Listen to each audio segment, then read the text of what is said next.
We need to talk about Stranger Things Season 5. I don't usually talk about modern TV shows, but I needed to get this off my chest. Season 5 is some of the worst, most insulting television I have ever watched in my entire life. For one, it looks like it was shot entirely using the iPhone's HDR settings. There's no depth or excitement to any of the shots, which is surprising considering Frank Darabont has directed several episodes.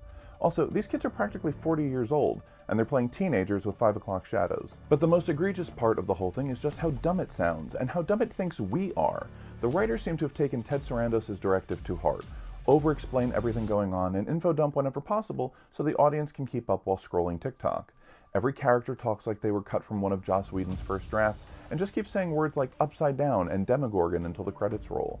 And when they need to explain a scientific concept the average third grader could understand, they do so using heavy-handed analogies involving real-world objects like an even more insufferable version of the Big Bang Theory, a feat I didn't think was possible. Like this. Imagine this toilet paper is the script for an episode of Stranger Things, and this delicious Chipotle burrito is everything you need to write a good script.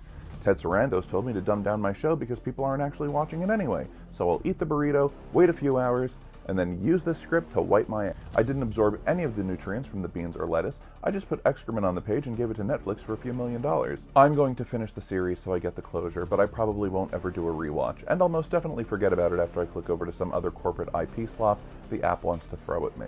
The first few seasons felt fun and fresh and used the best parts of 80s adventure films to make a familiar, yet exciting and original story with a halfway decent script. It wasn't high art, but it didn't make me angry.